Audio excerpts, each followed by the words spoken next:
ఉంది సార్. అంటే ఒక మాట ఉంది సేయింగ్, అంటే కన్నవాళ్ళ విలువ వాళ్ళు ఉన్నప్పుడు కన్నా కూడా వెళ్ళిపోయిన తర్వాత తెలుస్తుంది అని చెప్పి. చాలా ట్రూ. అది మరి ఇప్పుడు ఆ లోటు ఎవరో తీర్చలేనిది, బట్ మీకు కనపడే లోటు ఏంటి అంటే మార్నింగ్ లేచి ఒక గుడ్ మార్నింగ్ చెప్దామంటే కనపడండి డాడీయా, లేకపోతే ఏంటి వాట్? అంతే కదండి. ఆయన ఇప్పుడు ఇంకా ఆయన దగ్గర నుంచి పాటలు ఏం మిస్ అవుతున్నాను అని అనడానికి లేదు. 50,000 పాటలు 45,000 పాటలు పాడేశారు. నాకు కావాల్సిన పాట నేను వినుకోవచ్చు ఎప్పుడు కావాలంటే అప్పుడు. కానీ ఆ పొద్దున్న లేచి ఆయన గుడ్ మార్నింగ్ చెప్పడం, కిందకు వచ్చి బ్రేక్ఫాస్ట్ కూర్చోవడం, కబుర్లు చెప్పుకోవడం, టీవీ చూడడం, న్యూస్ గురించి డిస్కస్ చేయడం. ఆయన ఇప్పుడు ఐపీఎల్ సీజన్ మొదలైంది మళ్ళీ. Loves cricket so much. He's not there to watch it. ఒక 4 సీజన్లుగా ఆయన చూడటం లేదు.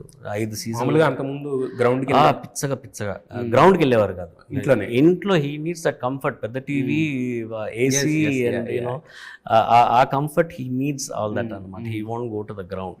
బట్ ఆ లోటే నాకు అనిపించేది. అంటే ఇంకొక పెద్ద దిక్కు అమ్మన్నారు, బట్ ఇంకొక అడ్వైస్ ఉంటుంది కదా, ఒక female perspective and male perspective, what makes a family. ఆ ఒక పర్స్పెక్టివ్ లేదు. అది మన మీద పడింది ఆ రెస్పాన్సిబిలిటీ అనేది. బట్ అంటే మీకు కూడా సార్, అంటే నేను మీ పర్సనల్లో, బట్ కంపానియన్షిప్ అనేది అవసరమే కదా సార్ ఎప్పుడన్నా జీవితంలో. అంటే ఇప్పుడు ఈ స్టేజ్లో మనకు అవసరం లేకపోవచ్చు కానీ, బట్ ఒక హెడ్ ఆఫ్ టైం వెళ్ళినప్పుడు అవసరం అవుతుంది అంటారా? అది ఎలా తీసుకోవాలంటారు దాన్ని? అంటే మీ పాయింట్ ఆఫ్ వ్యూ నేను నేర్చుకున్నాను అడుగుతున్నాను అంతే, వేరే. నాకు ఇప్పుడు దాని మీద ధ్యాస లేదండి. ఇప్పుడు as there are moments where I do feel that.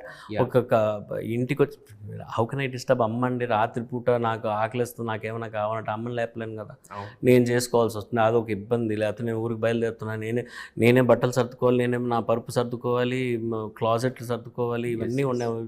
ఊరి నుంచి వచ్చిన తర్వాత నేనే లాండ్రీ తీసి వేసుకోవాలి, ఇట్లాంటివన్నీ ఉన్నాయి. బట్ దాని మీద నాకు ఇప్పుడు ధ్యాస లేదు.